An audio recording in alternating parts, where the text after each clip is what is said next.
saling maaf, rumah di lorong, ya, bersampingan, setiap pergi kerja nggak mau lewatin rumah musuhnya, aku benci dia, tahan dia, keliling sejauh-jauh apapun dikeliling, cuman gara-gara amarah, cuman gara-gara dengki. Hidup susah, ini yang kayak real mengatakan, hidup itu gampang, cuma orang itu sendiri yang mempersulit dia. Baik. Jadi dua-duanya wajib ya. Baik taharah hissiyah ataupun taharah ma'nawiyah. Lebih rinci ulama mengatakan at-taharah laha arba'u maratib. Taharah itu ada 4 tingkatan. Yang pertama tathhirul zahir 'anil ahdab wal akhbar. Mensucikan yang zahir, anggota tubuh yang zahir dari hadas. Hadas ini yang mewajibkan mandi, hadas besar, yang mewajibkan wudu, hadas kecil. Hadas itu sama, dia itu enggak tampak, enggak nyata penyebabnya. Bayangkan orang ketika ada hadas kecil sama sudah nggak ada hadas kecil, udah diangkat karena dia sudah bersuci, bentuknya nggak beda. Kita dahulu nih, tidak dulu. Habis itu kita kentut, ada yang berbeda kan dari penampilan gitu. Nah, ada yang begitu aja. Hadasnya itu di mana hadas? Nggak terdeteksi. Beda dengan mensucikan najis. Najisnya tampak, ada darah, ada muntah, ada kencing, ada kotoran, udah hilang bau, warna dan rasa suci. Kalau hadas ini amrun i'tibari, kata ulama, suatu perkara yang dianggap keberadaannya itu ada, yaqumu fil a'dha, berada di anggota badan, yamna'u sihhatas shalah haitsu lam turakhas, dia akan mencegah sahnya salat sekiranya tidak ada keringanan. Jadi harus disucikan. Jadi tingkatan yang paling ke bawah itu daripada taharah, mensucikan anggota badan yang zahir. Itu yang pertama.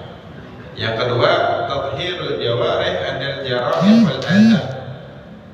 Mensucikan anggota badan daripada segala jenis dosa dan maksiat. Kalau di dalam kitab tasawuf itu, dia setelah merincikan akhlak yang baik dan akhlak yang buruk, kadang-kadang dia klarifikasikan dalam satu bab tersendiri maksiat yang dilakukan oleh anggota badan. Yang pertama dari hati, apa aja maksiat hati. Kemudian maksiat mata, maksiat telinga, maksiat lisan, maksiat kaki, maksiat tangan, maksiat perut, maksiat faraj. Semuanya dijelaskan. Ini dalam kitab tasawuf ya kajian.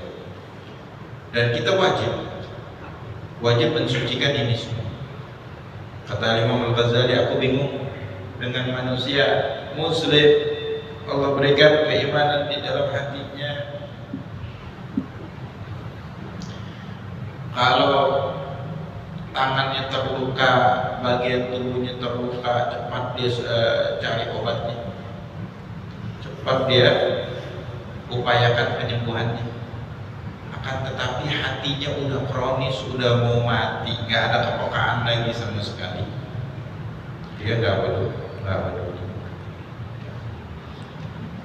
Mengobati penyakit hati itu wajib, karena itu produsen dosa terbesar.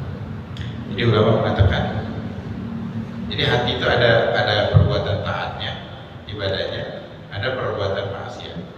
Ibadat yang dilakukan oleh hati, pahalanya lebih berlipat ganda. Begitu juga maksiat yang dilakukan oleh hati, dosanya berlipat ganda sama-sama. Ibadah yang utama apa? Al-iman billah, al-iman kepada Allah. Tanpa keimanan ya nggak jadi muslim. Kemudian sabar itu dari mana? Dari dalam hati.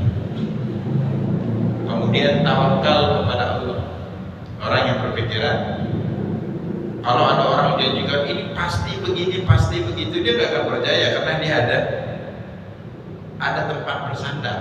Aku hanya percaya kepastian dari Allah, kepastian dari manusia. Dia juga bisa memastikan kehidupannya masih hidup, nggak bisa.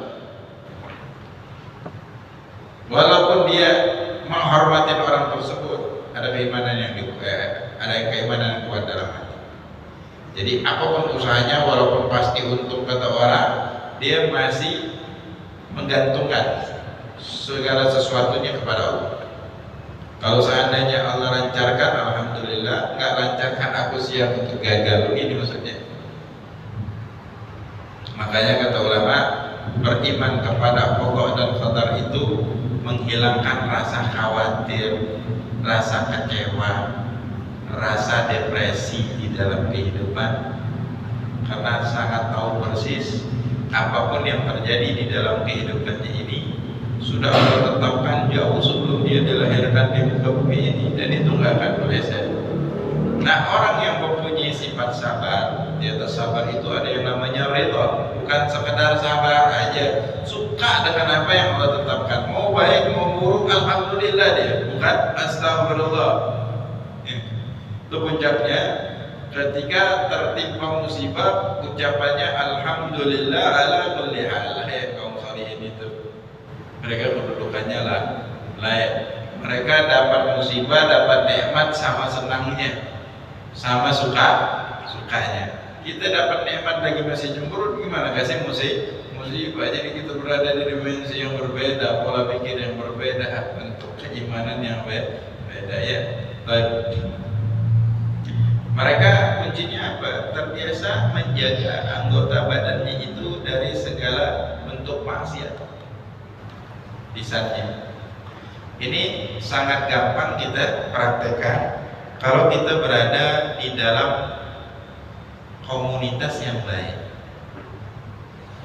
Agak sulit, ya. Siapa nyari tempat orang kalau nongkrong nggak pernah ngomongin orang siapa? Ada yang ngomongin mertuanya, ada yang ngomongin iparnya, ada yang ngomongin bininya, ada yang ngomongin anaknya. Kalau keluarga aja udah diomongin, apalagi yang lain. Ya presiden, ya gubernur, ya wali kota, ya camat, ya RT, semua kena. Dipikir nggak dicatat oleh malaikat, dicatat. Masalah pertamanya apa? Sumbernya itu hatinya. Hati itu menggelapkan matanya, menggelapkan pola pikirnya jadi nggak cerdas, gitu ya, karena penyakitnya. Dan komunitas itu sangat mempengaruhi suasana hati. Ya sangat gampang lah, itu orang duduk sama orang cerdas kita dapat cerdas, duduk sama orang bodoh kita dapat bodoh aja. Menjala saja nas kita. Orang yang duduk akan sejenis dengan orang duduk tempat dia nongkrong, akan sejenis pola pikir, perilaku. Baik. Yang kedua, yang ketiga, tathhirul qalbi anil akhlaqil madmuma wa radha'ilil mamquta. Kalau yang kedua tadi anggota badannya dia jaga, yang ketiga ini levelnya naik lagi. Sumbernya hatinya dia sucikan dari akhlak yang madmum, yang mamqut. Disakitin tak tersakitin. Itu kan Nabi 13 tahun di Mekah itu bukan waktu yang singkat. Hijrah ke Madinah pun masih dikejar-kejar mau dibunuh. Begitu banyak peristiwa terjadi sama Quraisy. Puncaknya 8 tahun ketika Nabi berhasil kembali ke kota Mekah. Untuk apa? Untuk membebaskan kota Mekah dari kemusyrikan. Sholat Nabi di Ka'bah. Keluar, tanya sama ahli Quraisy, kalian tahu aku siapa? Tahu. Kau adalah saudara kami yang baik. Memang dari zaman permusuhan mereka kalau tentang perilakunya Nabi la yakhtalif bihi bainal itsnain. Enggak ada yang berbeda pendapat, Nabi itu akhlaknya tidak ada celah sama sekali. Pengakuan yang tertinggi itu, pengakuan yang paling jujur adalah pengakuan dari musuh kita. Dari musuh. Kalau orang sekitar kita nggak bisa tebak. Nggak bisa tebak. Karena musuh dalam Muslim nggak ada yang tahu. Sahabat sejati itu ketika